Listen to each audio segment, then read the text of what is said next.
संविधान फाउंडेशनच्या वतीने मी इजेट खोब्रागडे आपल्या सर्वांचे संविधान शाळा या कार्यक्रमामध्ये स्वागत करतो। आजचा विषय आहे समाजात संविधान जागृतीची आवश्यकता आणि या विषयावर आम्ही संवाद साधणार आहोत। आमचे मित्र मार्गदर्शक आदरणीय डॉक्टर यशवंत मनोहर सर, त्यांचा परिचय करून देण्याची तर तशी आवश्यकता नाही, सर्वांना सुपरिचित आंबेडकरी विचारांचे ज्येष्ठ विचारवंत, साहित्यिक, ज्येष्ठ कवी, अभ्यासक असे आजचे पाहुणे आहेत। मनोहर सरांचं मी आजच्या या कार्यक्रमामध्ये स्वागत करतो। या कार्यक्रमामध्ये लाईव्ह मध्ये जे जे सहभागी झाले त्या सर्वांचं मी स्वागत करतो, सगळ्यांना सप्रेम जय भीम करतो। डॉक्टर बाबासाहेब आंबेडकर यांना अभिवादन करून आज 1 मे महाराष्ट्र दिवस आहे, तसेच जागतिक कामगार दिवस आहे। या दिवसाच्या सगळ्यांना मी शुभेच्छा देतो। कोरोनाचं संकट आहे आणि हे संकट अजून फार मोठ्या वेगाने वाढत आहे आणि कोरोनाशी जे युद्ध लढणारी यंत्रणा आहे, राज्याची आहे यंत्रणा, देशाची यंत्रणा आहे, त्यामध्ये जे कोरोना योद्धा आहेत, मग ते शासन प्रशासनातली लोक आहेत, राजकीय क्षेत्रातली लोक आहेत, सामाजिक क्षेत्रातली लोक आहेत, या सगळ्यांना मी महाराष्ट्र दिनाच्या शुभेच्छा देतो। लोकशाहीर अण्णाभाऊ साठे असं म्हणतात की ही पृथ्वी शेष नागाच्या माथ्यावर उभी नसून कामगार कष्टकऱ्यांच्या हातावर उभी आहे। या कष्टकरी कामगार, शोषित, वंचित, दुर्बल घटकांपर्यंत संविधानाचे लाभ पोहोचले का? संविधान आमच्या वस्तीपर्यंत आलेच नाही, असा एका दुर्बल घटकांनी मागे आम्ही 8 आणि 9 जून 2019 ला जे नागपुरातलं पहिलं संविधान साहित्य संमेलन घेतलं होतं, त्यामध्ये दुर्बल घटकाच्या प्रतिनिधींनी त्यांच्या जो सत्र होतं त्यामध्ये सांगितलं होतं। आणि म्हणून जर खऱ्या अर्थी संविधानाचा लाभ पोहोचवायचा तर तो कोणापर्यंत पोहोचवायचा? तर या समाजातला जो शोषित वंचित वर्ग आहे, जो सर्वसामान्य वर्ग आहे, जो महिला वर्ग आहे, त्यांच्यापर्यंत तो पोहोचला पाहिजे। आणि लाभ पोहोचवायचा म्हणजे त्यांच्या हक्काची जाणीव करून देणे, कर्तव्याची जाणीव करून देणे आणि सामाजिक आर्थिक विकासाचा कार्यक्रम त्यांच्यापर्यंत घेऊन जाणे, या उद्देशाने आम्ही संविधानाची शाळा हा उपक्रम, संविधान ओळख या उपक्रमाचा एक भाग म्हणून संविधान जनजागृतीसाठी आम्ही सुरू केलेला आहे। मी सर्वप्रथम या कार्यक्रमाची सुरुवात करताना आपण नेहमीप्रमाणे संविधानाच्या प्रास्ताविकेने कार्यक्रमाची सुरुवात करीत असतो। तर मी नेहा खोब्रागडे यांना विनंती करतो की त्यांनी संविधानाच्या प्रास्ताविकेचं वाचन करावं। त्यानंतर सरांचा परिचय महेंद्र कुमार मेश्राम करून देतील आणि नंतर आपण याला संवादाला सुरुवात करूया।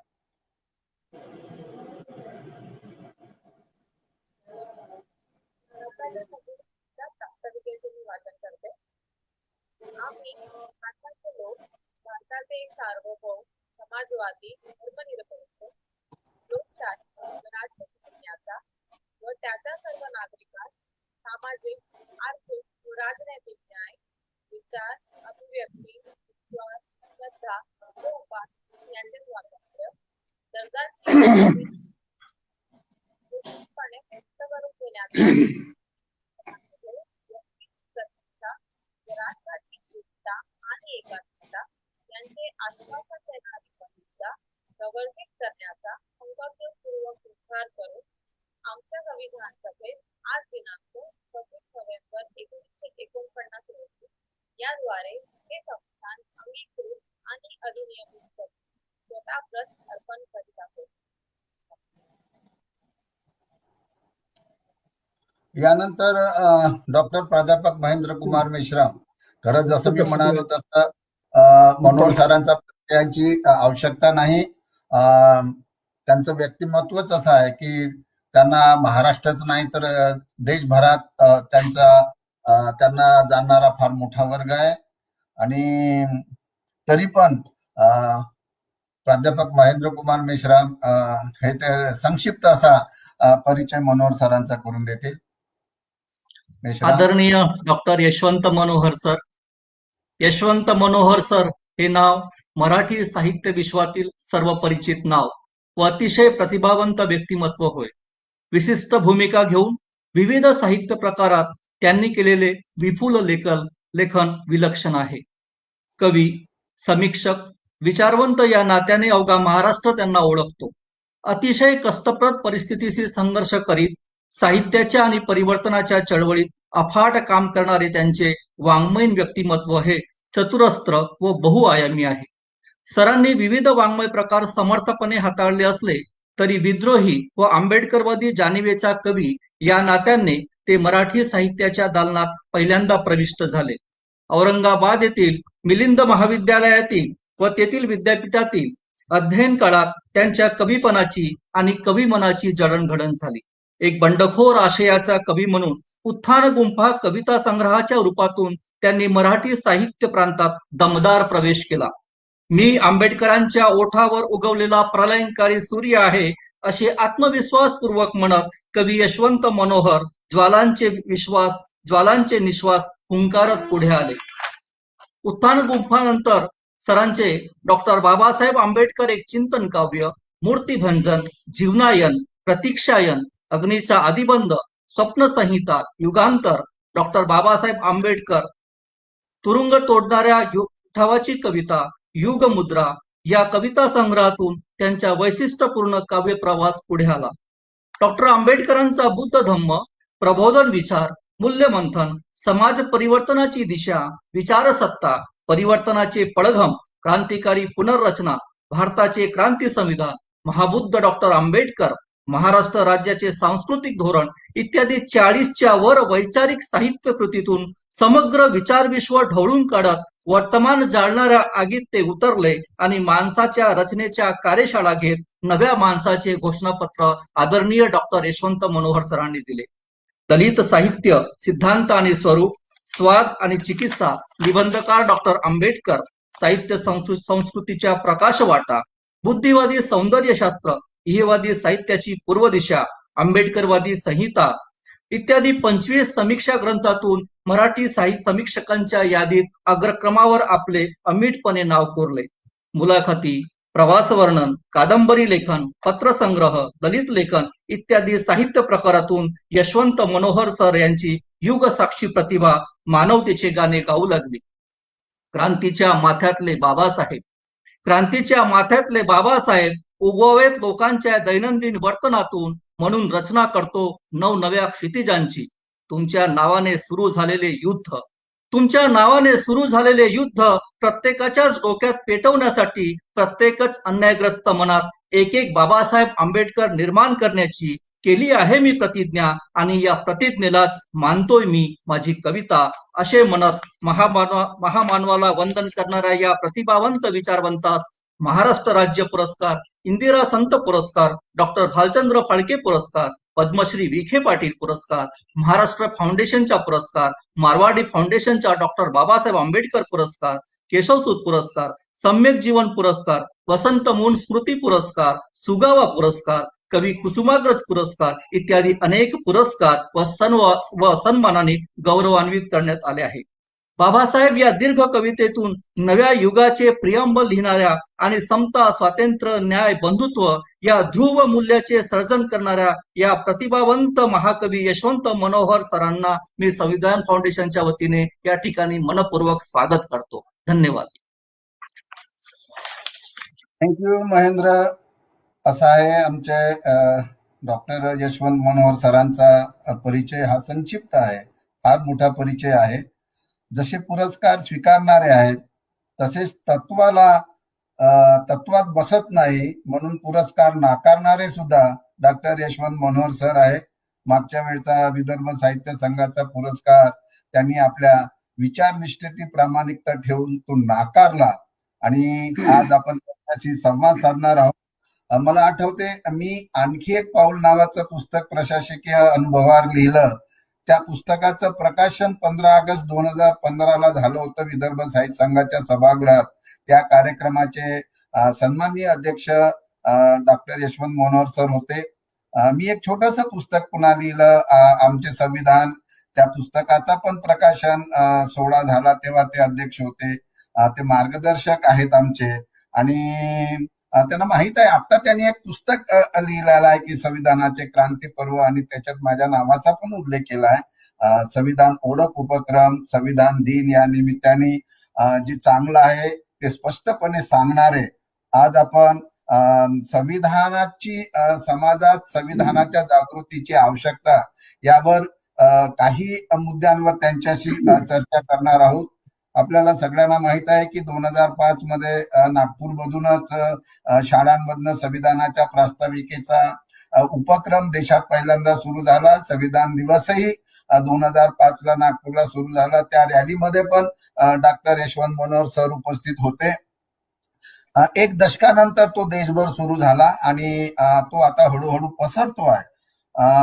हे संविधान काय सांगते सर? मला आपल्याला एक खरं म्हणजे आजचा हा संवाद आहे. मी असा काही संवादाचे कार्यक्रम करत नाही, पण आम्ही संविधानाची शाळा या थीम खाली एक कार्यक्रमाची याच्या पूर्वी पण सुरुवात केली होती, पण आता दर आठवड्याला एक कार्यक्रम करून मान्यवरांना त्यामध्ये आपण निमंत्रित करणार आणि त्या माध्यमातून संविधानाची जनजागृती आणि आजचं वास्तव काय आहे आणि देश घडवण्यासाठी ज्या ज्या संस्था आहे, आपण एक देशाचे नागरिक म्हणून तर आपली भूमिका काय असावी असा एक विचार करून आम्ही तो कार्यक्रम सुरू केलेला आहे.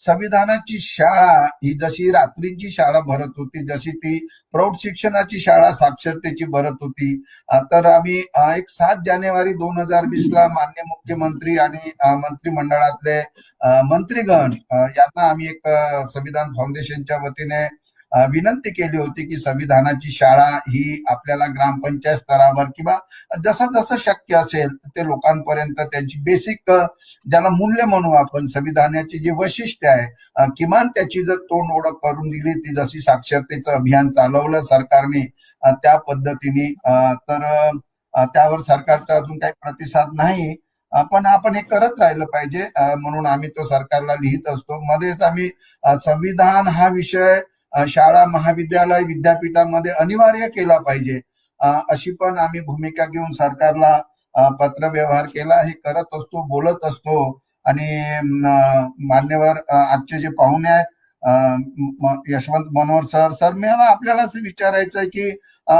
अनेक भारतीय लोकांना आजही संविधान 26 नोव्हेंबर 1949 ला अंगीकृत आणि अधिनियमित करून स्वतः अर्पण झालं संविधान सभेमध्ये, ती प्रिॲम्बल मध्ये आहे. म्हणून तो आता संविधान दिवस खूप उशिरा का होईना सुरू झाला. 26 जानेवारी 1950 पासून आपल्या संविधानाचा अंमल पूर्णतः सुरू झाला, तरीही देशातल्या अनेकांना संविधान काय आहे हे माहित नाही, विशेषतः ग्रामीण भागातल्या लोकांना माहित नाही. तेव्हा हे देशाचं संविधान काय सांगते, कशासाठी आहे, कोणासाठी आहे, आणि त्यांच्यापर्यंत, त्या लोकांपर्यंत ज्यांच्यापर्यंत संविधानाचा लाभ पोहोचला नाही किंवा संविधान त्यांच्या वस्तीपर्यंत गेलंच नाही, तर त्याच्यासाठी काय करावं लागेल असं आपल्याला वाटतं. आपण यावर मार्गदर्शन करावं अशी विनंती आहे. भावंडांनो, तुम्हा सगळ्यांना माझा जय भारत, जय संविधान आणि जय भीम. या कार्यक्रमाचे नियोजक आणि संविधान फाउंडेशनचे नेते इझेड खोब्रागडेजी, महेंद्र कुमार मेश्राम आणि त्यांचे सगळे सहकारी आपण आणि या कार्यक्रमात सहभागी झालेल्या तुम्हा सर्वच भावंडांना, बहिणींना, भावांना मी मनापासून वंदन करतो. इझेड खोब्रागडे यांचं संविधानाच्या एकूणच प्रसारामध्ये, लोकांपर्यंत संविधान पोहोचवण्यामध्ये एक महत्वाचा त्यांचा वाटा राहिलेला आहे. आणि या कार्यक्रमाच्या निमित्तानं मला त्यांनी इथं पाचारण केलं त्याबद्दल त्यांना मी मनापासून धन्यवाद देतो. समाजामध्ये संविधान जागृतीची आवश्यकता आणि त्यानुसार माणुसकीची कार्यशाळा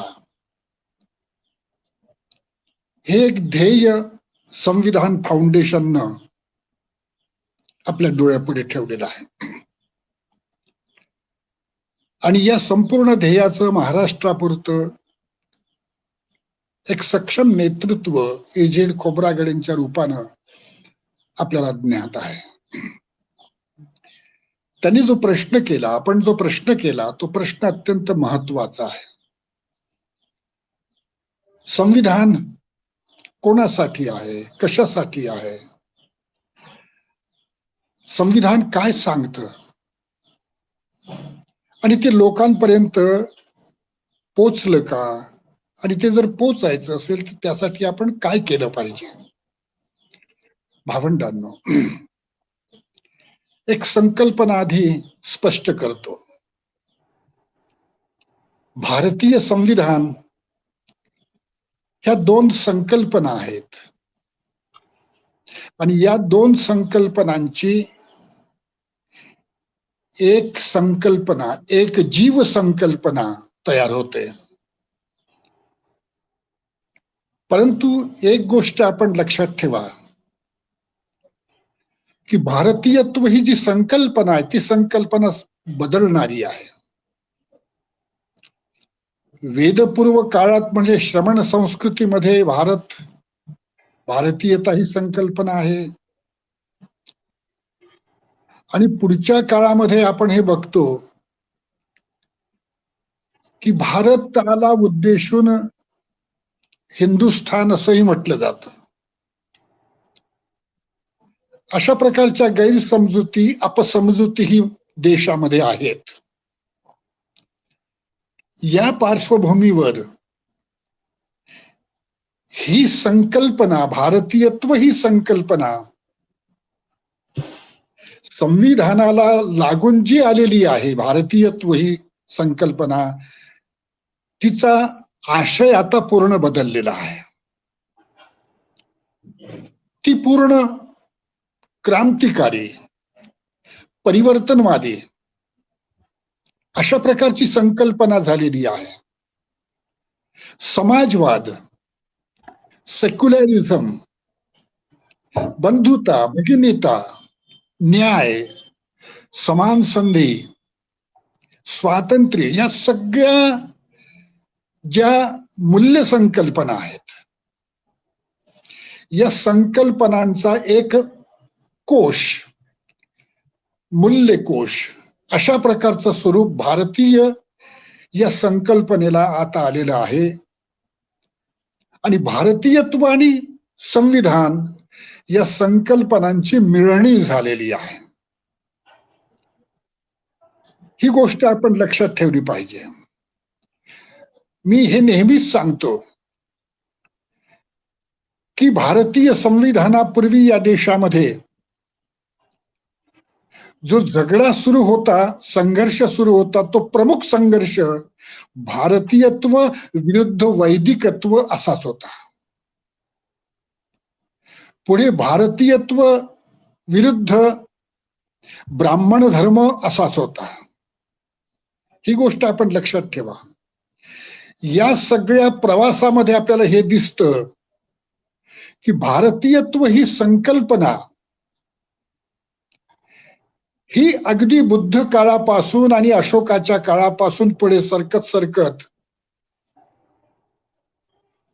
ज्योतिराव फुले आणि पुढे बाबासाहेब आंबेडकर यांच्यापर्यंत आली. आणि तिनं हा जो आपला प्राचीन आणि मध्ययुगीन अर्थ आहे, हा अर्थ अधिकच या संघर्षातून अधिकच टोकदार करून घेतलेला आहे. आता भारतीयत्व म्हणजे भारताच्या संविधानामध्ये जी मूल्य आहेत, जी वैश्विक मूल्य आहेत, ती मूल्य म्हणजे भारतीयत्व. म्हणजे संविधानानं भारतीयत्वाची एक अत्यंत महत्वाची व्यवस्थांतरदर्शक अशा प्रकारची, सगळ्यांना समान न्याय देणारी, सर्वांना सममूल्य देणारी, सर्वांना समसन्मान देणारी अशा प्रकारची संकल्पना म्हणून भारतीय संकल्पना संविधानातून आपल्या पुढे येते. भारतीय संविधानानं हा देश जोडला. खरं म्हणजे भारतीय संविधानानं हा जो उंडेड कंट्री होता, जखमांचा देश होता, जखमा, जातींच्या जखमा, धर्मांच्या जखमा, पोटजातींच्या जखमा, ह्या जखमा, गटांच्या जखमा, प्रदेशांच्या जखमा, या सगळ्या जखमांच्या देशाला, उंडेड कंट्रीला एक सूत्र दिलं आणि हे सूत्र आहे माणुसकीचं. हे सूत्र आहे सममूल्याचं. सममूल्य हे सूत्र आधी नाही आहे. हे सूत्र भारतीय संविधानानं दिलं आणि या देशाला एकसंधता दिली, या देशाला एक सामग्री दिलं. सगळी राज्ये, सगळे लोक या सामग्र्याचे घटक आहेत आणि ते अविभाज्य घटक आहेत. त्यांना वेगळं करता येत नाही. अशा प्रकारची ही एकसंधतेची, जैविकतेची, सेंद्रियतेची संकल्पना बाबासाहेब आंबेडकरांच्या डोक्यातून या संविधानामध्ये उतरलेली आहे. संविधान, एक गोष्ट आपण लक्षात ठेवा की हे संविधान कोणासाठी आहे, तर हे संविधान या देशातल्या सर्वांसाठी आहे. केवळ उपेक्षितांसाठी ते नाही आहे, त्यांच्यासाठी ते आहेच आणि ते विशेष करून त्यांच्यासाठी आहे. म्हणजे आम्ही भारतीय लोक असं जे स्वतःला म्हणतात त्यांच्या संबंधीही आहे, त्यांच्यासाठीही हे संविधान आहे. आणि भारतीय संविधानाला जे मानत नाहीत त्या गैर भारतीयांना भारतीय करून घेण्यासाठीही ते आहे. ही गोष्ट आपण काळजीपूर्वक लक्षात घ्या. संविधान आम्ही भारतीय लोक असं म्हणतं. संविधानाचा प्रारंभच या क्रांती विधानानं होतो, या महावाक्यानं होतो हा प्रारंभ. ही गोष्ट आपण लक्षात ठेवा. संविधान आम्ही भारतीय लोक म्हणतो, आम्ही अमुक धर्माचे लोक असं म्हणत नाही, आम्ही अमुक जातीचे लोक असं म्हणत नाही, आम्ही अमुक प्रांताचे लोक असं म्हणत नाही. हे जी सगळी विविधता आहे तिचं ऐक्य या संविधानामध्ये, भारतीयत्वामध्ये आहे. आणि म्हणून हे संविधान भारतातील सर्व लोकांना एक हृदय करणारं, एकचित्त करणारं अशा प्रकारचं संविधान आहे. या फाटलेल्या देशाला, या चिंध्या चिंध्या झालेल्या देशाला एकसंध करणारं, एक जीव करणारं अशा प्रकारचं हे संविधान आहे आणि ते सर्वांसाठी आहे. माझ्या वाचनात पूर्वी बाबासाहेब आंबेडकरांच्या समाजातील माणसं संविधानासंबंधी बोलत असत. आता या संविधानासंबंधी आदिवासी बोलायला लागला, स्त्रिया बोलायला लागल्या, ओबीसी समाज बोलायला लागला, शेतकरी बोलायला लागला, भटके विमुक्त बोलायला लागले. काय बोलायला लागले हे सगळे डोकं? हे आज बोलायला लागले. संविधान 1950 सालापासून त्यांच्यासाठी होतं. पण त्यांच्यापर्यंत ते आता पोचायला लागलं, ते बोलायला लागले. त्यांच्यामध्ये एक प्रकारची स्पर्धा सुरू झाली आहे. कोणती स्पर्धा आहे? हा गट म्हणतो संविधान माझ्यासाठी आहे, स्त्रियांचा गट म्हणतो संविधान माझ्यासाठी आहे, आदिवासी म्हणतो संविधान माझ्यासाठी आहे. या सगळ्यांना वाटतं संविधान आमच्यासाठी आहे. आणि हे जे सगळे आमचे तयार होतात ना, ते भारतीय लोक आहेत. ही गोष्ट आपण लक्षात ठेवू. सर ठीक बरोबर आहे. आहे. हे संविधान सर्वांसाठी आहे, माणसांना जोडणारं संविधान आहे, भारतीय म्हणून ओळख देणार आहे, सम सन्मान, सममूल्य, माणुसकी, एक सत्ता. हे आता मी प्रशासनातला अधिकारी आहे, तर मला असा नेहमी प्रश्न पडतो की संविधानाची जी तत्वमूल्य जी आता आपण सांगितली आणि ज्या संविधानाच्या संस्था आहेत, आपण नेहमी असं म्हणतो की ऑर्गन्स ऑफ कॉन्स्टिट्यूशन, ज्याला कायदे मंडळ, कार्यकारी यंत्र आणि न्यायपालिका, आता यामध्ये काम करणारे लोक सुद्धा भारतीय आहेत, ते आपल्या समाजातून आलेले आहेत. पण मग आता या लोकांमध्ये हे संविधानाची जी मूल्य आहेत, ही खरं आपल्याला असं वाटतं का ही मूल्य त्यांच्यामध्ये रुजली? आता मूल्य रुजली असेल तर मग समता, स्वातंत्र्य, बंधुता, न्यायाची संकल्पना पण मोठ्या प्रमाणात ती रुजायला पाहिजे. पण आजचं चित्र थोडंसं वेगळं दिसतं. तर हे लोक, हे जे ऑर्गन ऑफ कॉन्स्टिट्यूशन, ज्याला लोकशाहीचे स्तंभ पण म्हणतो आपण, की ज्यांच्या हातामध्ये संविधान आणि कायदा राबवणे, ज्याला अधिकारिता प्राप्त झाली आहे लोक कल्याण करण्याची, तर हे लोक संविधाननिष्ठ होण्यासाठी काय करावं लागेल? हे म्हणजे खऱ्या अर्थी जे सर्वसामान्य माणसं आहेत, ती सगळीच माणसं आहेत या देशातली, आपणही आता सगळेच भारतीय आहोत. म्हणजे जेव्हा संविधान नव्हतं तर आपण इंग्रज परके होते, त्यांच्या विरुद्ध लढत होतो. आज आपण आपल्यालाच आपल्यामध्ये लढावं लागत आहे, कारण न्याय मिळत नाही. तर हे चित्र जे आपल्या समोर दिसतात, तर या लोकांमध्ये ज्यांच्या हातामध्ये अधिकार आहे, ज्यांच्या हातामध्ये कायदा राबवणे आहे, ज्यांच्या हातामध्ये संविधान राबवणे आहे, मग ते कायदे मंडळातले असो, कार्यकारी यंत्रणेतले लोक असो, किंवा न्यायपालिकेतले असो, किंवा मग मीडियातले पण असो, जरी ते चौथा स्तंभ नाही तरी आता आपण म्हणतो त्यांना, तर यांना संविधान निष्ठ कसं करायचं की जेणेकरून न्याय प्रस्थापित होईल? काय वाटतं? अत्यंत चांगला प्रश्न आहे बरं का. एक गोष्ट आपण लक्षात ठेवली पाहिजे की संविधान हे काही कायद्याचं पुस्तक नव्हे. शासनानं, समाजातील विचारवंतांनी कायदे कसे करावेत ह्याचं ते मार्गदर्शक पुस्तक आहे. म्हणजे सगळ्या समाजाच्या हिताचे, कल्याणाचे कायदे कसे करावेत. आता आपण जो प्रश्न विचारला तो अत्यंत महत्वाचा आहे. सर्वसामान्य माणसांना आता, आपण मगाशी बोललो की संविधान आता हळूहळू त्यांच्यापर्यंत पोहोचायला लागलेलं आहे.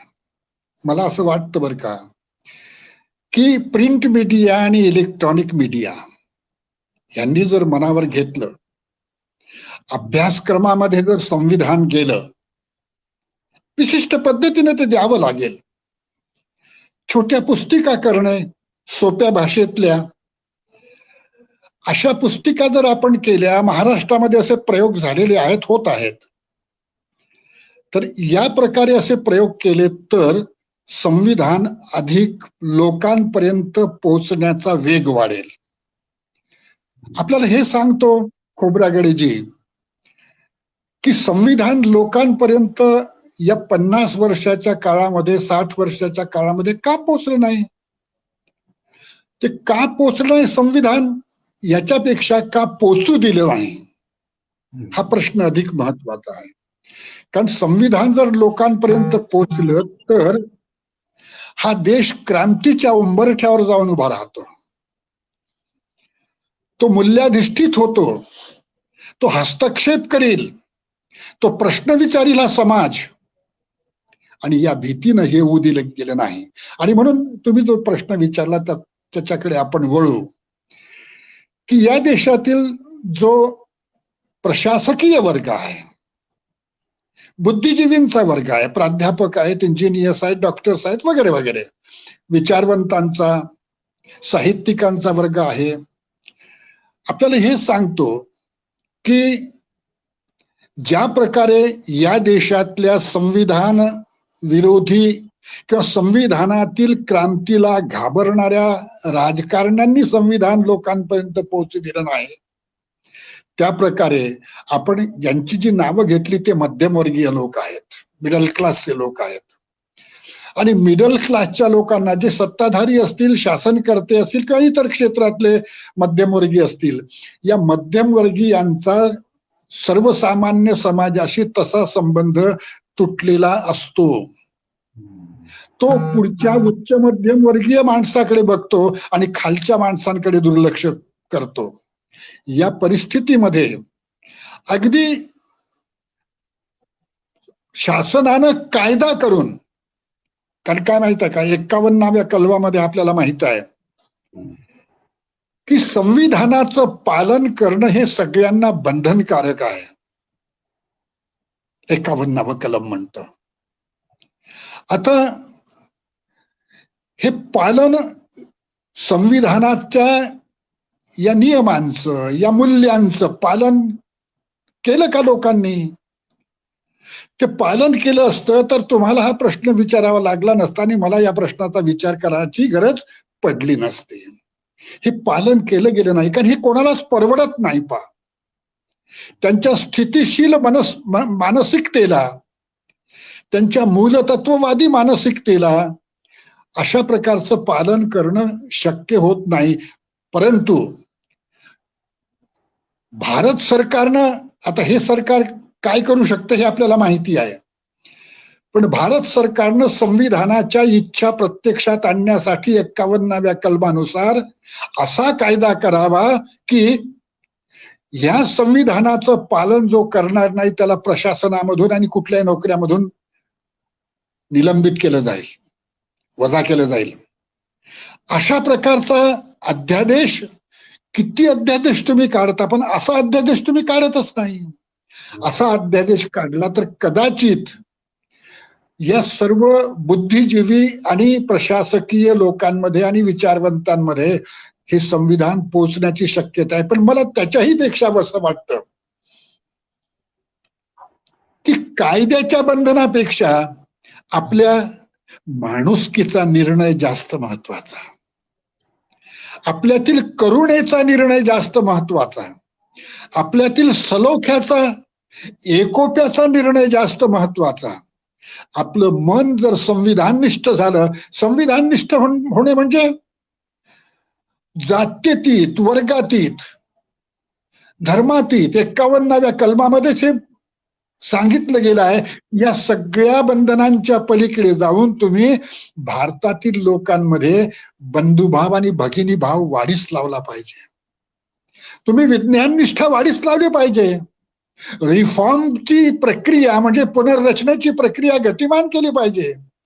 अशा प्रकारची ही जी मानसिकता आहे, म्हणजे संविधाननिष्ठ मानसिकता, ही संविधान निष्ठा लोकांच्या मनात निर्माण होण्यासाठी कायदा हा आवश्यक आहे, पण त्याच्याही पेक्षा तुमच्या मनाचं, तुमचं एक नियोजन, हा निर्णय, तुमच्या मनाचा हा निर्णय, तुमच्या मनातली माणुसकी अत्यंत महत्वाची आहे. आणि सगळ्यांप्रती तुमच्या मनामध्ये करुणा असेल, या देशाप्रती तुमच्या मनामध्ये करुणा असेल, आस्था असेल, तर तुम्ही संविधान निष्ठ होणं अटळ आहे. तसं व्हावं असं मला वाटतं. आपण संविधान निष्ठ व्हावे आणि त्यासाठी संविधानाचा नीट अभ्यास करावा. संविधानातील मूल्य व्यवस्था आणि प्रशासकीय व्यवस्था अशा दोन गोष्टी आहेत, आपल्याला माहित आहे. प्रशासकीय व्यवस्थेचं प्रशासक बघत राहतील, परंतु या संविधानातील त्याच्या प्रियांबल मधील, मार्गदर्शक तत्वांमधील जी एक मूल्य व्यवस्था आहे, ती मूल्य व्यवस्था ही माणुसकीच्या प्रस्थापनेचीच व्यवस्था आहे. आणि ही मूल्य व्यवस्था संविधान निष्ठ माणसांना संविधान निष्ठ करणारीच व्यवस्था आहे. आपण संविधानाचं फक्त ऐका, बहिरे होऊ नका. आपण संविधान वाचा, आंधळे होऊ नका. आपल्या माणुसकीला गोठू देऊ नका. संविधान निष्ठ व्हा, म्हणजे या देशातील सगळे प्रश्न जवळजवळ निकाली निघत जातील, सुटत जातील, असं मला वाटतं. खोब्रागडेजी. बरोबर आहे सर. एक अतिशय म्हणजे तुमची क्रांतिकारिकच म्हणून अशी एक सूचना आहे. मूलभूत कर्तव्य जे आहेत, हे जे 42व्या घटना दुरुस्तीने 1976ला संविधानात ती आलेली आहेत आणि त्याच्यातलं पहिलंच कर्तव्य आहे की संविधानाचा सन्मान करणे, संस्थेचा सन्मान करणं. आणि हे खरं आहे, म्हणजे आम्ही पण अनेक ठिकाणी असा विषय मांडत होतो की कर्तव्य हे डिस्क्रिशनरी ठेवलेलं आहे, इच्छेवर ठेवलेलं आहे लोकांच्या. आपण जो आता जो एक मूलभूत विचार मांडलाय की कर्तव्याचं पालन करण्यासाठी आजच्या परिस्थितीत किंवा आपली जी भारतीय समाज रचना आहे किंवा भारतीयांची जी मानसिकता आहे त्याला एक कायद्याचंही रूप दिलं पाहिजे आणि त्यासोबतच एक माणुसकी पण त्यांच्यामध्ये तो एक विचार रुजला गेला पाहिजे. एक असा मूलभूत विचार आहे. त्याला जोडूनच असं आहे की जसं आपण म्हणालात की संविधानाचं छोटं छोटं साहित्य निर्माण झालं पाहिजे. आपण पण अनेक पुस्तके लिहिलेले आहे. ते धरूनच मी आता एक मागच्या या 8 तारखेला माननीय मुख्यमंत्री यांना एक 2-3 पानाचं पत्र लिहिलं. त्याची एक प्रत पण मी स्वतः भेटून विरोधी पक्षनेते देवेंद्रजी फडणवीस यांना पण दिली मी. आणि त्याच्यात पण आम्ही असा मुद्दा उपस्थित केला की संविधानाचं साहित्य निर्माण करा. छोटं छोटं जसं प्रियांबलवर लिहा, मूलभूत अधिकारावर लिहा, हिंदीमध्ये, मराठीमध्ये, इंग्रजीमध्ये, जसं शाळा, महाविद्यालय, विद्यापीठामध्ये जसं करू. आता मी मध्ये ऐकलं की आपले नागपूर विद्यापीठाच्या व्हीसीनी असं म्हटलं की आम्ही साहित्य निर्माण करू. पण एक बुनियादी सुरुवातीपासून त्याची ती सुरुवात त्या पद्धतीचं सिलेबस करणं, आपण त्याला खूप चांगलं सजेशन देऊ शकता. आम्ही सरकारकडे पण हे संविधान साहित्य निर्माण करणं आणि हे साहित्य निर्माण करण्याचा जो प्रकल्प आहे तो राबवला पाहिजे आणि ते लोकांपर्यंत सोप्या शब्दात पोहोचेल असं. जसं आपण विविध कार्यक्रमातून आपण मांडत असतो, संविधान परिषदा घेणं आहे, संमेलन भरवणं आहे, असे वेगवेगळे कार्यक्रम आहेत. तर त्या पत्रामध्ये मी आपल्या पण नावाचा उल्लेख केला की डॉक्टर यशवंत मनोहर सरांनी पण संविधानावर पुस्तक लिहिलं आहे, पुण्याचे सुभाष वारे यांनी लिहिलेलं आहे, श्रीरंग आवटे यांनी लिहिलेलं आहे, अनेक लोकांनी लिहिलेलं आहे, वेगवेगळ्या नावाने पुस्तके लिहिलेलं आहे. एकतर यांची जी पुस्तकं आहेत ही पुस्तकं सरकारने घ्यावी, ती शाळांमध्ये प्रत्येक शिक्षकाकडे, प्राध्यापकाकडे ती पोहोचवली पाहिजे. किंवा असं यांचं एक, जसं आपण आता डॉक्टर बाबासाहेब आंबेडकरांचं, महात्मा ज्योतिबा फुले यांचं एक लेखनाचं एक साहित्य निर्मितीची प्रक्रिया. तर मला पण असं वाटतं, म्हणजे माझा काही त्याच्यावर खूप असा काही माझा अभ्यास नाही आहे, आपण त्याला चांगलं सुचवू शकता. तर असा एक जर साहित्य, संविधानावरच साहित्य निर्मितीचा आणि वेगवेगळ्या कार्यक्रमाच्या आणि संमेलनाच्या माध्यमातून त्यामध्ये साहित्य निर्माण मध्ये मी त्याच्यामध्येही म्हटलं की आपण अनेक पुस्तकांचे मेळावे भरवतो. एक्सक्लुझिव्हली जर संविधानावरच्या साहित्याचा जर मेळावा भरवला, संविधानावरचे साहित्य आपल्याला माहित पडत नाही. आता जी पुस्तकं संविधानाची आहेत त्याच्यामध्ये जशी सरकारने प्रकाशित केलेली आहेत त्या पुस्तकाचे कलम वाचून आपल्याला आपण जे सांगताय ते कळत नाही. तर असं त्यावर एक राईटअप सोप्या भाषेमध्ये लिहिणारे शिक्षक लिहू शकतात, प्राध्यापक लिहू शकतात, अनेक लोक लिहू शकतात. सगळ्याच गोष्टी एकत्र लिहून आणून लिहिला पाहिजे असं काही नाही. काय काय एक विषय घेऊन ते लिहिता येऊ शकतात. तर अशा पद्धतीचा एक साहित्य निर्मितीचा जो प्रकल्प आहे, आम्ही मध्ये सरकारला पण सुचवलं होतं मागच्या 2014 पासून की संविधानावरचं संमेलन भरवा, भारतीय संविधानावरचं, की या निमित्ताने त्याची साहित्याची निर्मिती होईल आणि हा विषय लोकांपर्यंत जाईल. काय आपल्याला काय याच्या, जसं आपण कायदा करणे असा जो विचार मांडला, सुचवलं आपण सरकारकडे, हे पण मांडूया आपण की कायदा करा, मूलभूत अधिकार आणि संविधानाचा सन्मान करायचा.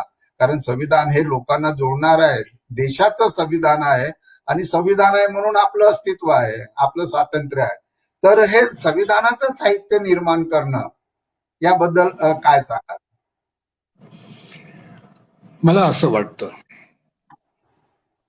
की संविधानाचं साहित्य म्हणजे सर्वसामान्य, सुशिक्षित आणि राजकीय लोकांपर्यंत संविधानातील मूल्ये पोचवणारं साहित्य. आणि खोब्रागडे हा मुद्दा काही केवळ महाराष्ट्रापुरता मर्यादित नाही आहे. म्हणून मला स्वतःला असं वाटतं की महाराष्ट्र शासनानं महाराष्ट्राच्या पातळीवर हम्म, एक अशी समिती, संविधान समिती निर्माण करावी. हम्म, त्याच्यामध्ये 10-15 जे काही असतील ते लोक घ्यावेत हम्म, आणि त्यांच्या त्या विचार विनिमयामधून बरं का कशा प्रकारचं साहित्य निर्माण करायचं, कुठल्या प्रकारचं साहित्य निर्माण, त्याची भाषा काय असावी, हम्म, म्हणजे भाषा सोपी असावीच हे खरंच आहे. पण आता राजकारण्यांसाठी भाषा, बुद्धिजीवींसाठी भाषा, संविधान साक्षरांसाठी आणि निरक्षरांसाठी भाषा, ही वेगवेगळ्या प्रकारची भाषा असली पाहिजे. आणि ह्या समितीनं लेखकांची निवड केली पाहिजे, हम्म, त्यांना वेगवेगळे विषय दिले पाहिजेत आणि या विषयावर तुम्ही पुस्तक लिहा, अमुक इतक्या पानाचं, 50 पानाचं, 100 पान, जे काय असेल ते या समितीने हे निर्णय घ्यायचे आहेत तपशिलाचे. आणि अशा प्रकारची पुस्तकं किंवा पुस्तिका निर्माण केल्या पाहिजेत आणि महाराष्ट्रातल्या वेगवेगळ्या लेखकांकडून ही पुस्तकं लिहून घेतली पाहिजेत. ही पुस्तकं लिहून घेण्याच्या प्रक्रियेमुळे सुद्धा महाराष्ट्र एकत्र गुंफला जाऊ शकतो, हा एक हो. भाग. आणि ही पुस्तकं निर्माण झाल्यानंतर ती लोकांपर्यंत पोहोचवण्याची प्रक्रिया सुद्धा शासनानं राबवली पाहिजे. आता हे महाराष्ट्रापुरतं झालं. भारत सरकारनं या देशातल्या प्रत्येक राज्यामध्ये अशा प्रकारच्या समित्या निर्माण कराव्यात. त्या समित्या त्या राज्यामधल्या विचारवंतांना, लेखकांना, साहित्यिकांना एकत्र करील त्यांची समिती आणि ते त्या त्या राज्यातल्या लेखकांकडून जे सोप्या पद्धतीने लिहू शकतात, अभ्यासपूर्ण पद्धतीने पण सोप्या पद्धतीने लिहू शकतात, अशा प्रकारच्या पुस्तिका त्या त्या राज्यामध्ये, म्हणजे देशातल्या सगळ्याच राज्यांमध्ये त्या त्या राज्याच्या भाषांमधून अशा प्रकारच्या पुस्तिका निर्माण व्हाव्यात. आणि या पुस्तिका जशा निर्माण व्हाव्यात, या समित्यांकडून ह्या पुस्तिका जशा निर्माण व्हाव्यात, त्या प्रकारेच काही एक अभियान संपूर्ण गाव, संपूर्ण तालुका, संपूर्ण जिल्हा असं संविधान साक्षर म्हणजे काय आणि ते कसं करता येईल यासाठी या प्रकारच्या काही भाषणांच्या मालिका, काही कार्यकर्त्यांची निवड त्यासाठी केली पाहिजे. आणि हे कार्यकर्ते, हे वक्ते, हे लेखक, हे विचारवंत त्या त्या राज्यामध्ये वर्षभर आपल्या या संविधानाचा जागर करीत राहतील. आपल्याला हे माहित आहे की आपले संभाजी भगत नावाचे लोकशाहीर आहेत, ते त्यांच्या पद्धतीने हा कार्यक्रम राबवित आहेत, माणुसकीची कार्यशाळा वगैरे वगैरे. तर या पद्धतीनं ह्या माणुसकीच्या कार्यशाळा त्या त्या राज्यामधील संभाजी भगतांकडे सोपवाव्यात लक्षामध्ये. आणि मला स्वतःला असं वाटतं की तुमच्यासारखी माणसं प्रत्येक राज्यामध्ये कशी निर्माण होतील याची सुद्धा योजना केंद्र सरकारनं त्या त्या राज्यांच्या करवी राबवावी असं मला स्वतःला वाटतं. आणि दुसरं असं, संमेलनाचा मुद्दा आपण घेतलेला आहे, शिबिरं आहेत. ह्या शिबिरांमधून अशा प्रकारचं, म्हणजे तालुका पातळीवरचे शिबिरं, जिल्हा पातळीवरचे शिबिरं, मेळावे अशा प्रकारचे घेतले जावेत. आणि त्या समितीनं, त्या त्या राज्याच्या समितीनं अशा प्रकारच्या शिबिरांची, मेळाव्यांची अशी योजना तयार करावी आणि तालुका पातळीवर अशी शिबिरं घ्यावीत. म्हणजे हा प्रबोधनाचा कार्यक्रम या प्रकारे आपल्याला राबवता येईल. आणि हे केल्याच्या नंतर ही संविधान मूल्ये ह्या सगळ्या गोरगरीब लोकांना, स्त्रियांना, आदिवासींना, भटक्या विमुक्तांना त्यांच्या त्यांच्या त्या कार्यक्षेत्रामध्ये, जीवनामध्ये जाऊन हे सगळी मूल्ये त्यांच्यापर्यंत पोहोचव. त्यांना हे कळलं पाहिजे की आपण ज्या स्थितीमध्ये अत्यंत निपचित अशा प्रकारच्या खितपत पडलेलो आहोत, ज्या स्थितीमध्ये खितपत पडलेलो आहोत, ते केवळ संविधान आपण समजावून घेतलं नाही म्हणून. आपण जर संविधान समजावून घेतलं तर आपण आपल्या या स्थितीमधून, दैन्यग्रस्त स्थितीमधून, दारिद्र्यातून, गरिबीतून, बौद्धिक दारिद्र्यातून, अंधश्रद्धांमधून आपण बाहेर पडू शकतो आणि या देशाच्या माणुसकीच्या संविधानाच्या मुख्य प्रवाहात आपण जाऊ शकतो. एवढंच नाही तर या भटक्याविमुक्तांना, आदिवासींना, अल्पसंख्याकांना, ओबीसींना हे वाटलं पाहिजे, स्त्रियांना हे वाटलं पाहिजे की संविधान आपला हात धरून आपल्याला दिल्लीच्या राज्याच्या सत्तेपर्यंत पोहोचवू इच्छित आहे. आपण राज्यकर्ते व्हावे अशी संविधानाची इच्छा आहे. कोणीतरी राज्यकर्ते आणि आपण प्रजा असं नाही. बाबासाहेब आंबेडकर हे म्हणाले होते की जा आपल्या घराच्या भिंतीवर लिहून ठेवा की आम्हाला राज्यकर्ते व्हायचे आहे. तर या लोकांना या विधानाचा अर्थ कळला पाहिजे. संविधान सांगता सांगता तुम्ही केवळ प्रजा नाहीत, इहकश्चित प्रजा नाहीत, नगण्य प्रजा नाहीत, या देशाची लोकशाही तुमच्या नावानं आहे. लोक म्हणजे तुम्ही, तुमच्या नावानं हा कारभार चालतो, तुमच्यासाठी कारभार चालतो. संविधान तुमच्यासाठी आहे आणि तुम्ही केवळ प्रजा म्हणून नेहमीसाठी राहावं यासाठी संविधान नाही. तुम्ही सत्तेची सूत्र हाती घ्यावीत, सत्तेचं केंद्र हाती घ्यावं, सत्तेचे सगळे लगाम तुमच्या हाती यावेत, यासाठी संविधान खऱ्या अर्थानं आणि प्रामुख्यानं आहे. बाबासाहेब आंबेडकरांची ती इच्छा आहे आणि म्हणून आपण हे सगळं समजावून घ्या. सत्तेत जाण्यासाठी समजावून घ्या, इथं राहण्यासाठी तुम्ही संविधानाकडे दुर्लक्ष करू नका. अशा प्रकारची भूमिका या सगळ्या लोकांना समजावून सांगितलं पाहिजे. त्यासाठी संमेलनं घेतली पाहिजे, त्यासाठी मेळावे घेतले पाहिजेत आणि लोकांना हे सगळं समजावून सांगितलं पाहिजे. खूप सुंदर सर. संविधान निर्माण करण्यासाठी समिती करणे, आता हा विषय आपल्याला परत शासनाकडे जरा लावून धरावा लागेल. मधल्या काळात आपण बरोबर आहे, संभाजी भगत आमचे मित्र पण आहेत, एक संविधान रक्षक नावाचा ग्रुप पण त्यांनी तयार केला आणि मग आम्ही शिक्षण मंत्र्यांशी पण एकदा बैठक घेतली होती आणि त्याचा पण उद्देश असा होता की शाळांमधनं संविधानाचे जे मूल्य आहे, तो अभ्यासक्रमातला जो छोटासा भाग आहे तो जर सोडला तर तो रुजला पाहिजे. तो एक त्याच्या संविधानाचे शिक्षण, जसं 10वीला वगैरे 10वी 12वीला पर्यावरणाचे शिक्षण असा धडा शिकवला, म्हणजे असं विषयच आहे, तर तसा संविधानाचे शिक्षण किंवा संविधान असा विषय असावा. आणि त्याच्यासाठी पण संभाजी भगत साहेब आणि बाकीचे अनेक आहेत. त्यामध्ये एक मंत्री महोदयाबरोबर आमची बैठक पण झाली होती, ऑनलाईन बैठक झाली होती. आता या कोविडमुळे जरा बोलणं चालणं भेटणं होत नाही आहे.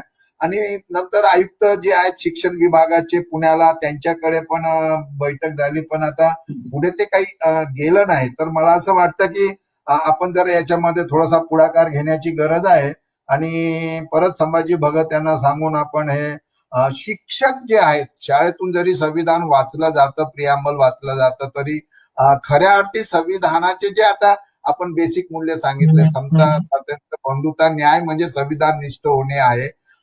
एक व्यक्तीची प्रतिष्ठा जपणे आणि राष्ट्राची एकता आणि एकात्मता, अशासाठी जे संविधान आहे त्या प्रियांबल मध्ये ह्या सगळ्या गोष्टी दिलेल्या आहेत. त्याचं एक साहित्य निर्माण करणे, सोप्या भाषेमध्ये त्याचे संमेलन करणे, शिबिरं भरवणे, कार्यशाळा करणे, संविधानाची शाळा सारख्या कार्यक्रमातून ते लोकांपर्यंत घेऊन जाणे. खरं म्हणजे ही एक चांगुलपणाची पण एक चळवळ होते की माणसं चांगले वागले पाहिजे, त्यांचा चांगुलपणा आला पाहिजे, असा सारखा प्रयत्न आमचे मित्र डॉक्टर बबन जोगदंड आणि इतर आपण या पद्धतीने विचार करत असतो. तर एक सरकारने हे गोष्ट करावी, कारण संविधानाचं संरक्षण ही जशी व्यवस्थेची जबाबदारी आहे, राज्यकारभार सरकारच्या हातात आहे, तर त्यामुळे त्यांनी तो पुढाकार घेतला पाहिजे. आमची जी ज्यांच्याशी चर्चा झाली ते म्हणाले की हो, एक चांगला प्रकल्प आहे संविधान साहित्य निर्माण करण्याचा, तो आपण केला पाहिजे असं अनेकांचं म्हणणं आहे. पण आता त्याला कसं ते अस्तित्वात आणता येईल, त्याच्यामध्ये आपल्यासारख्या विचारवंताची, समाज संघटनांची, बुद्धिजीवींची फार गरज आहे. संविधानाची अंमलबजावणी करायची म्हणजे नेमकं काय करायचं, न्याय करायचा, आणि जसं आपण सांगितलं की जातीभेद नाही, विषमता ना कमी करा, विकासाचा कार्यक्रम आहे, शिक्षण आहे, आरोग्य आहे. आता आपल्याकडे आरोग्याचा खूप मोठा प्रश्न निर्माण झालेला आहे. राईट टू लाईफ आहे, जगण्याचा अधिकार दिलेला आहे.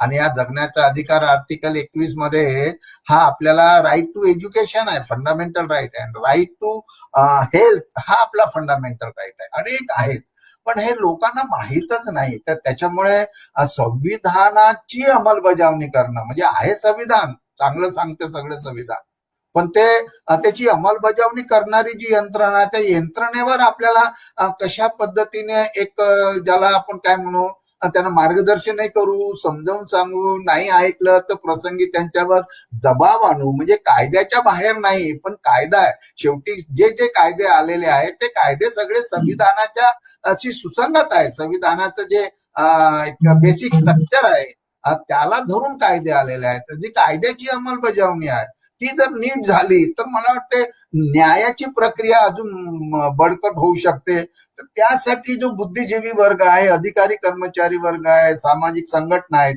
साहित्यिक विचारवंत आहेत, तर ते त्यांची काय भूमिका असावी या बाबतीमध्ये. म्हणजे संविधान जागृती म्हणजे काय आहे, तर संविधानाचं आचरण लोकांनी केलं पाहिजे त्या त्या ठिकाणी, आणि त्याची अंमलबजावणी करणाऱ्याला एक आपण देशाचा नागरिक म्हणून आपलं पण कर्तव्य आहे की संविधानाचा सन्मान करणं, आणि दुसरा करत नसेल तर त्याला करायला सांगणं. तर यामध्ये विचारवंताची, साहित्यिकांची, बुद्धिजीवींची, मोठ्या अधिकाऱ्यांची म्हणजे लोकप्रतिनिधींची सुद्धा, आपल्याला माहित असेल की अनेक लोकप्रतिनिधीला सुद्धा संविधानाच्या प्रास्ताविकेचा अर्थ कदाचित माहीत नसेल, मूलभूत धोरण पण माहीत नसेल, असे अनेक असू शकतात की माहीत नाही, ते वाचत नाही. तर याबद्दल आपण काय करू शकतो? खोब्रागडेजी, बहुतेक बुद्धिजीवी, विचारवंत किंवा राजकारणी या लोकांना संविधान हे पुस्तक, यातल्या अनेकांनी हे संविधान नावाचं पुस्तक सुद्धा बघितलेलं नसतं. एक संविधानाचं पुस्तक बघणे, संविधान वाचणे म्हणजे काय, तर संविधानातील मूल्यादर्श समजावून घेणे. बरोबर. कसा समाज असावा, कसा माणूस असावा, माणसांचे संबंध, स्त्री पुरुषांचे संबंध कसे असावेत, या संबंधीचा मूल्यादर्श संविधानामध्ये आहे. तो या लोकांनी पहिल्यांदा समजावून घ्यावा. मला स्वतःला असं वाटतं की पहिल्यांदा ज्या लोकांची आपण भूमिका काय असावी असं विचारतो त्यांनी संविधान वाचलं पाहिजे, संविधानातील मूल्यादर्श समजावून घेतला पाहिजे. हा एक भाग. आणि एक लक्षात ठेवा, संविधान केवळ बोलण्यासाठी नाही, संविधान हा जगण्याचा ग्रंथ आहे. संविधान हा बोलण्याचा ग्रंथ नाही, तो जगण्याचा ग्रंथ आहे. ती जीवनशैली आहे. खरं म्हणजे ती जीवनशैली कशी आहे, निरामय माणूसपणाची, नितळ माणूसपणाची जीवनशैली आहे. आपल्याला एक सांगतो, जो माणूस संविधानाचा पक्ष घेऊन पुढे येईल त्या माणसाला लोक कधी मान्यता देतील, त्याच्याविषयी आदर कधी त्यांच्या मनामध्ये निर्माण होईल, जर हा संविधान सांगणारा माणूस संविधानानुसार जगतो आहे,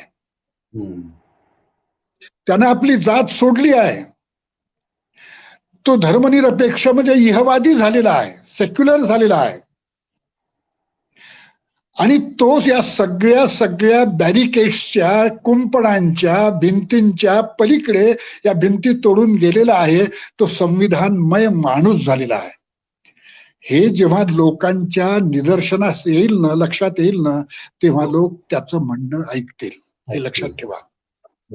मला एक दुसरा प्रश्न असा पडतो पहा, की या देशामध्ये शिक्षकांची संख्या किती आहे? शिक्षक म्हणजे अध्यापक, प्राध्यापक असतील, त्याच्यामध्ये सगळ्या अगदी सायन्स आणि विज्ञान आणि काय म्हणतो इकडे वाणिज्य आणि कला आणि इतर कृषी आणि सगळे क्षेत्रातले प्राध्यापक आणि शिक्षक असतील. यांची संख्या किती आहे?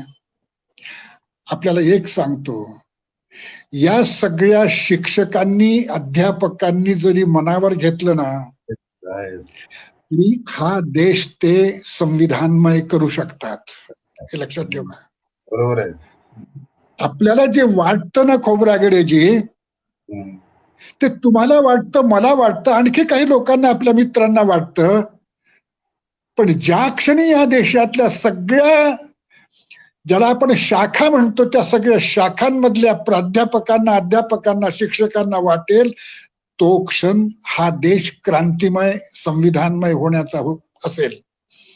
या लोकांनी फक्त मनावर घेतलं पाहिजे. आणि तुम्हालाही माहित आहे, हे थोडस युटोपियन बोलणं हे आपल्याला माहिती आहे, थोडस आदर्शवादी बोलणं हे आपल्याला माहित आहे. इथला शिक्षक हे करील का? तो संविधान विरोधी मूल्यांचा प्रवक्ता आहे का, प्रचारक आहे का? त्याच्यातले अनेक लोक या संविधान विरोधी मूल्यांचे, संविधानाला नाकारणाऱ्या मूल्यांचे पाईक आहेत. ते करणार नाहीत. पण मग शासनाची जबाबदारी काय? जे संविधान मानतं, संविधानानुसार चालतो असं मानतं, त्या शासनाची जबाबदारी काय? तर अशा शिक्षकांवर त्यांनी कारवाई करावी. बरोबर. त्यांनी कठोर अशा प्रकारचे निर्णय घ्यावे, शासनाने निर्णय घ्यावे. हे जर झालं तर शिक्षकाची एक नवी व्याख्या आता तुम्हाला तयार करावी लागेल. अध्यापकाची एक नवी व्याख्या, जुनी व्याख्या सोडून द्यावी लागेल, ती विसर्जित करावी लागेल. आणि शिक्षकाची नवी व्याख्या तुम्हाला आता नव्यानं करावी लागेल. आणि ती जर व्याख्या तुम्ही केली, म्हणजे शासनानं केली, या देशातल्या विचारवंतांनी केली, आणि ती शिक्षकांनी मानली, तर मला खात्री आहे की हा देश संविधानमय होण्याला फारसा उशीर लागणार नाही.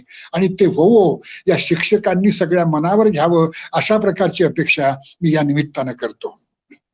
सर बरोबर आहे. हाच विषय घेऊन परत मला संभाजी भगतची आठवण होते की संभाजी भगत, हेरम कुलकर्णी, सुभाष वारे आणि सगळे लोक आम्ही जेव्हा मंत्री महोदयाकडे बोललो तेव्हा हाच मुद्दा होता की 2005 पासून आपण शाळेमध्ये प्रियांबलचं वाचन करतो. ती पहिली स्टेप आहे, पहिलं पाऊल आहे, ठीक आहे. पण इतक्या वर्षामध्ये त्या प्रियांबलच्या शब्दाचा अर्थ हा किती शिक्षकांपर्यंत समजला आहे? विद्यार्थ्यांचं तर सोडाच, पण शिक्षकांपर्यंत किती पोहोचला आहे? विद्यार्थी वरच्या वर्गात गेले 10वी 12वी पर्यंत, त्यांना काय समजलं? त्यांच्या माध्यमातून त्यांच्या पालकापर्यंत काय गेलं? तर तेव्हा असा मुद्दा मांडण्यात आला होता की या शिक्षकांना संविधानाचं प्रशिक्षण देणं आणि त्यांची परीक्षा घेणं.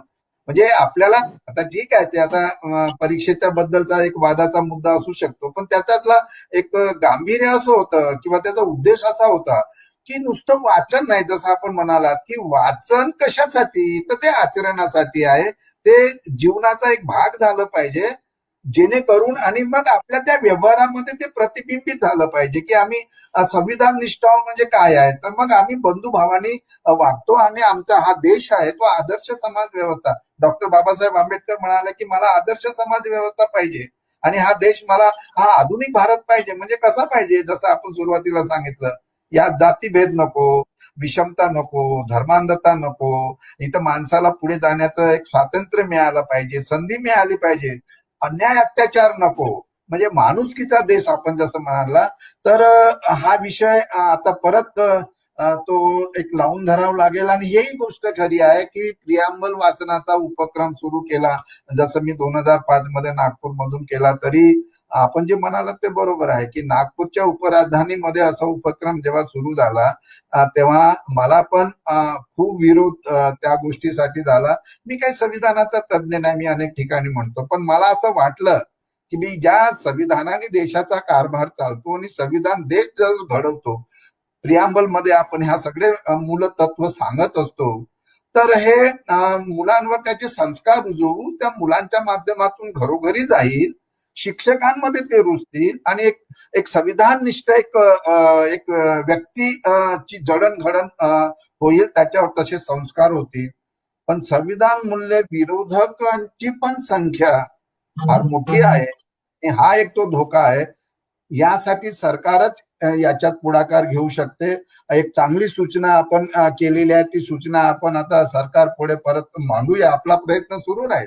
म्हणजे जेव्हा आम्ही 2005 ला नागपूर जिल्ह्यातून सुरू केलं आपल्याला माहित आहे, तेव्हा मलाही कधी असं वाटलं नव्हतं की हा उपक्रम देशभर होईल. 10 वर्ष लागले, एक दशकानंतर, पण होऊ शकते. आजपासून जर आपण सुरुवात केली तर पुढच्या 10 वर्षांनी म्हणा, पण काही गोष्टी ज्या आज आपण चर्चा करतो तो होऊ शकतात.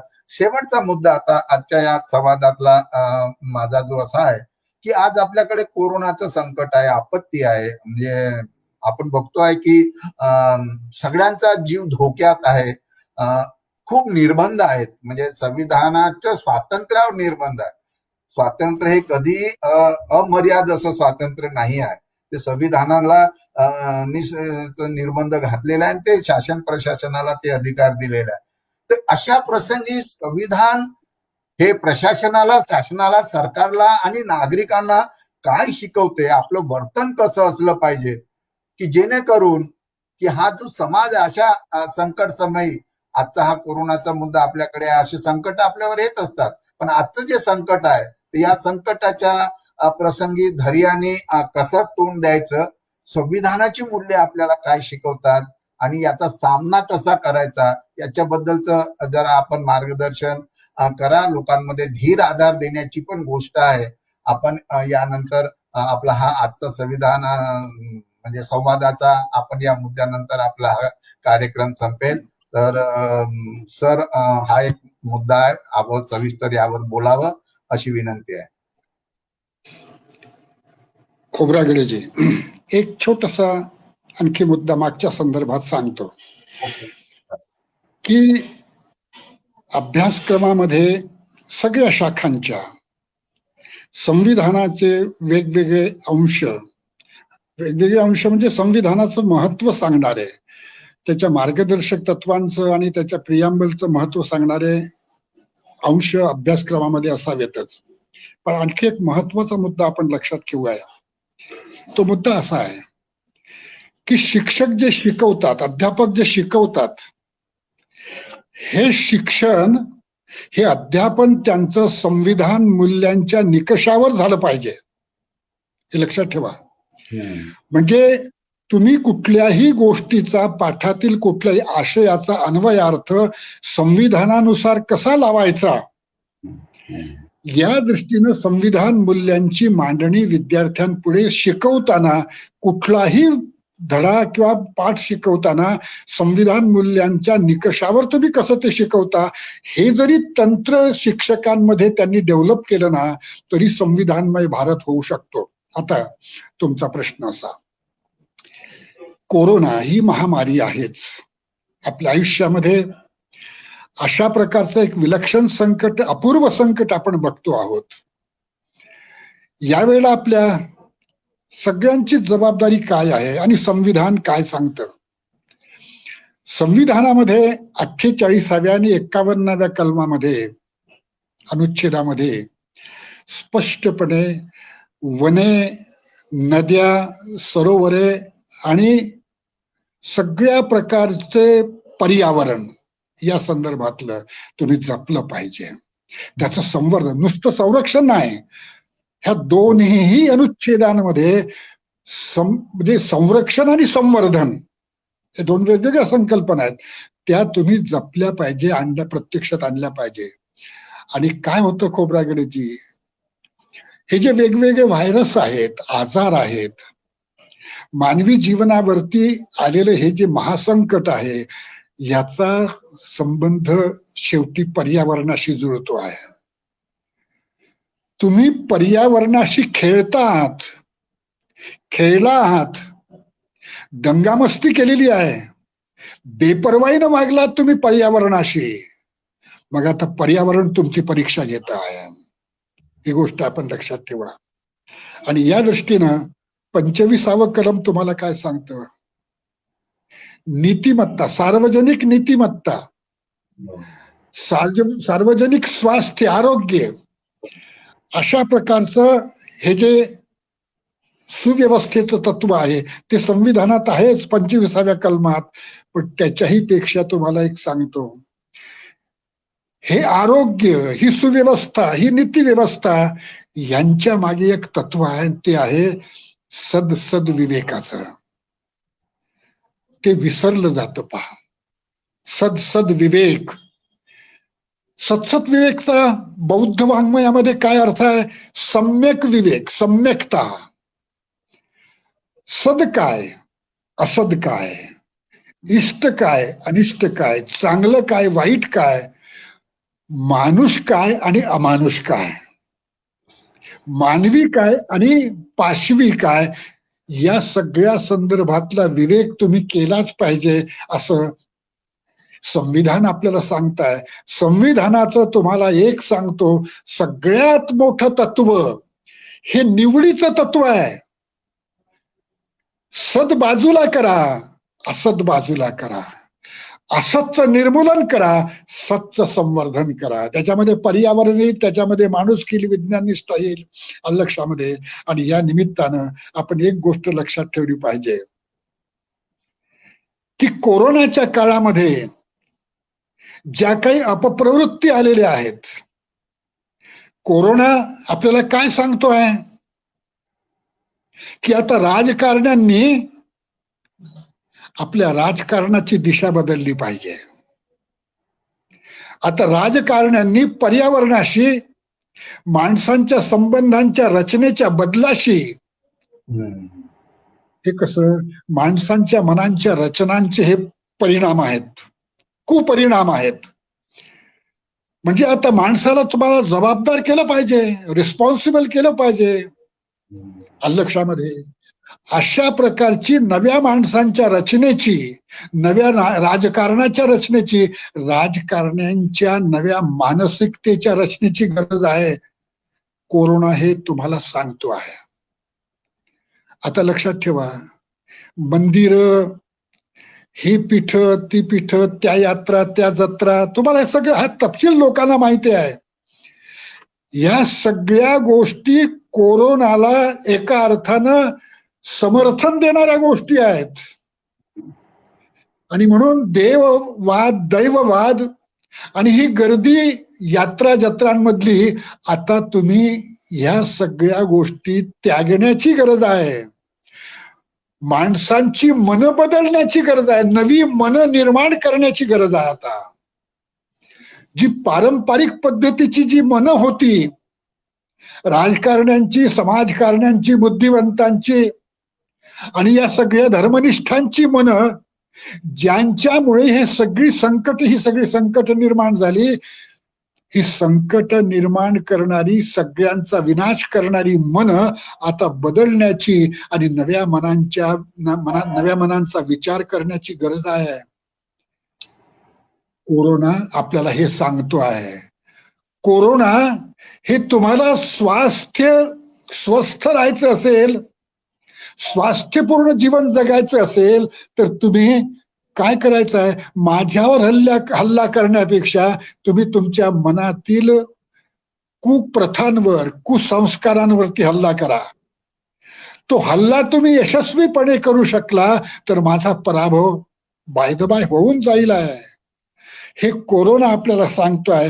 म्हणून म्हणतो भावंडांनो, या भाषणाच्या निमित्तानं, या मुलाखतीच्या निमित्तानं आपल्याला हे सांगतो की एक एकोपा, एक जबाबदारी, एक नैतिकता, एक सलोखा निर्माण करणारं राजकारण कसं जन्माला येईल, अशा प्रकारची मन, हे राजकारण निर्माण करणारी मानसिकता कशी जन्माला येईल, अशा मनांची उभारणी म्हणजे शेवटी काय आहे खोब्रागडेजी?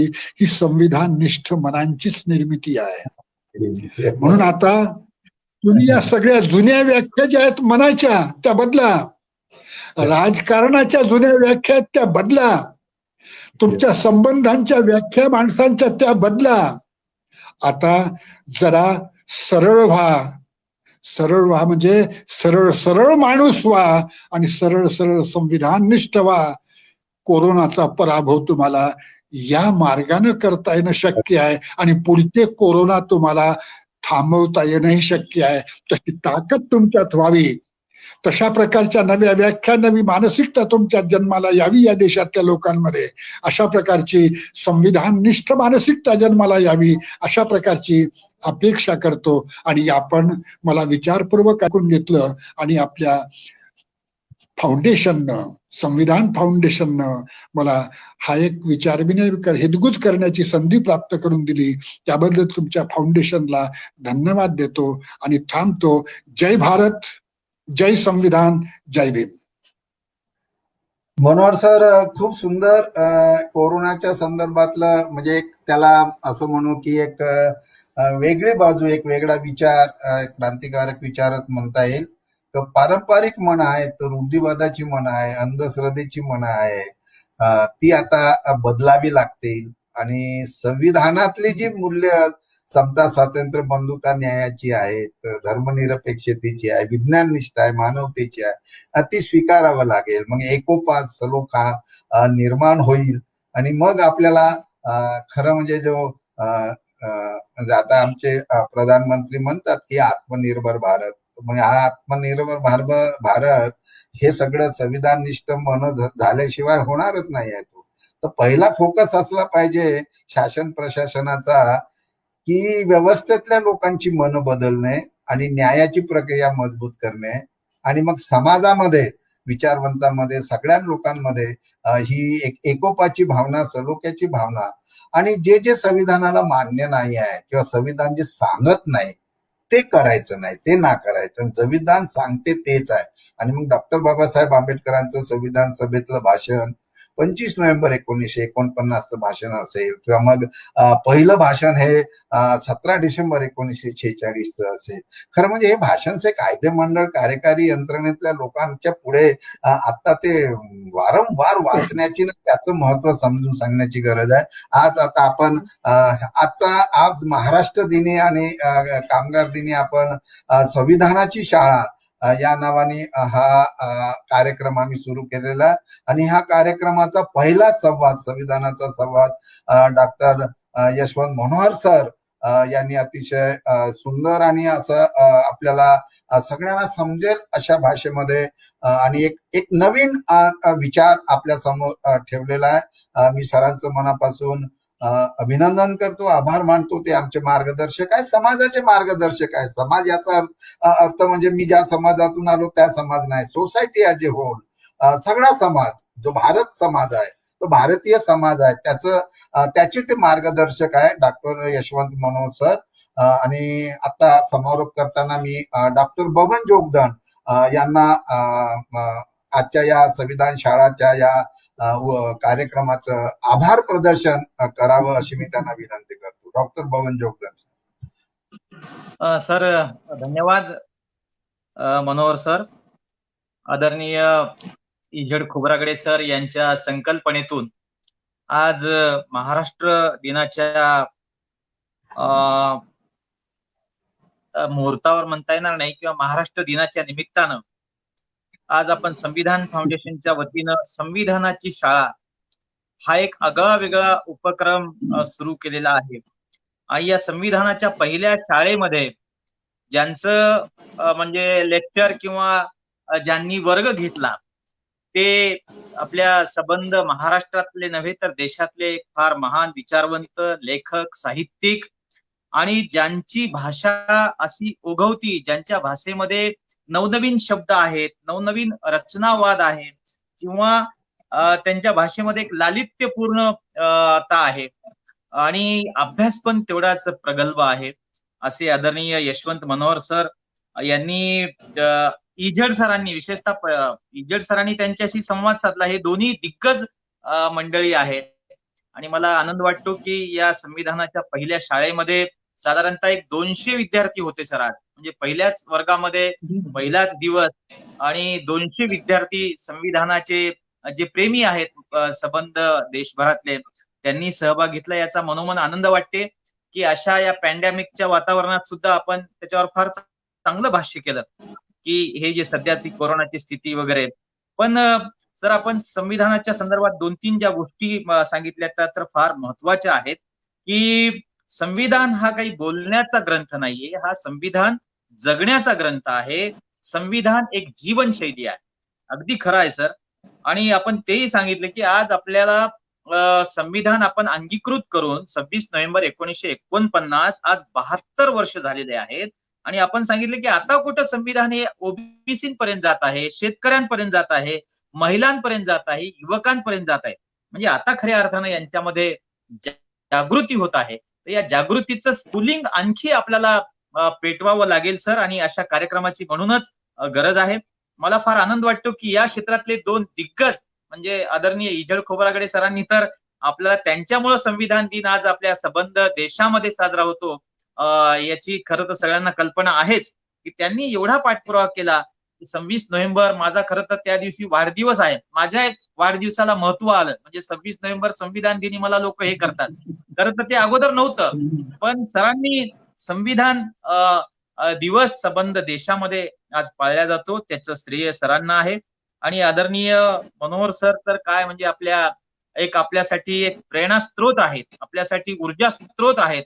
अशी माणसं आपल्याला फार काही देत असतात. आज महाराष्ट्र दिनी, आज कामगार दिनी, कारण डॉक्टर बाबासाहेब आंबेडकरांचं या कामगारांच्या संदर्भात पण फार योगदान आहे. आज अनेकांनी त्यांचं स्मरण केलेलं आहे. आणि म्हणून ही संविधानाची शाळा, संविधानाची जागृती करण्यासाठी अधिकाधिक उपयुक्त ठरेल. माझ्या मते सुरुवात एका चांगल्या महाराष्ट्रातल्या नव्हे तर देशातल्या एका दिग्गज वक्त्याच्या संवादाने आपण केलेले. आपण काही मुलाखत नाही घेत, एक संवाद साधतो.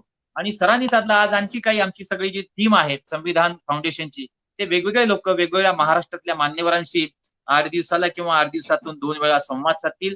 आपल्या सगळ्यांचं प्रेम या संविधानाच्या शाळेला असावं एवढीच या प्रसंगी मी मनोकामना व्यक्त करतो. या संविधान शाळेमध्ये आमचे नेहा खोब्रागडे जे इंडोनेशियामध्ये आहेत त्यांनी संविधानाच्या प्रास्ताविकेचं वाचन केलं. कारण संविधान फाउंडेशन असेल, महाराष्ट्र ऑफिसर्स फोरम असेल किंवा वेगवेगळे आमचे कार्यक्रम असतील तर त्याची सुरुवात आम्ही संविधानाच्या प्रास्ताविकेनंच करतो. आणि ती इंडोनेशियातून झाली आहे. म्हणजे किती ग्लोबल आपण झालेलो आहोत. आणि हे केवळ आपल्याला हे बाबासाहेब आंबेडकरांनी अभिव्यक्ती स्वातंत्र्य दिलेलं आहे त्याच्यामुळे शक्य झालेलं आहे. जर अभिव्यक्ती स्वातंत्र्य संविधानात नसलं तर आपल्याला हा मीडिया सुद्धा वापरता आला नसता, आपल्याला बोलता सुद्धा आलं नसतं. ही ताकद संविधानामध्ये आहे. महेंद्र कुमारजी मेश्राम जे प्रोफेसर आहेत त्यांनी सरांचा परिचय करून दिला. आदरणीय संविधान फाउंडेशनच्या रेखाताई खोब्रागडे मॅडम आहेत, क्रांतीताई आहेत, जीवनजी बच्छाव आहेत, आमचे महाराष्ट्रातले नव्हे तर देशातले अनेक सगळी मंडळी आहेत. या सर्वांचे मी मनपूर्वक आभार व्यक्त करतो. आणि सरांना, खोब्रागडे सरांना आणि मनोहर सरांना पुन्हा एकदा धन्यवाद देतो की एवढी चांगली मेजबानी आज महाराष्ट्र दिनी आपण घडून आणली. पुनश्च आपले धन्यवाद. धन्यवाद.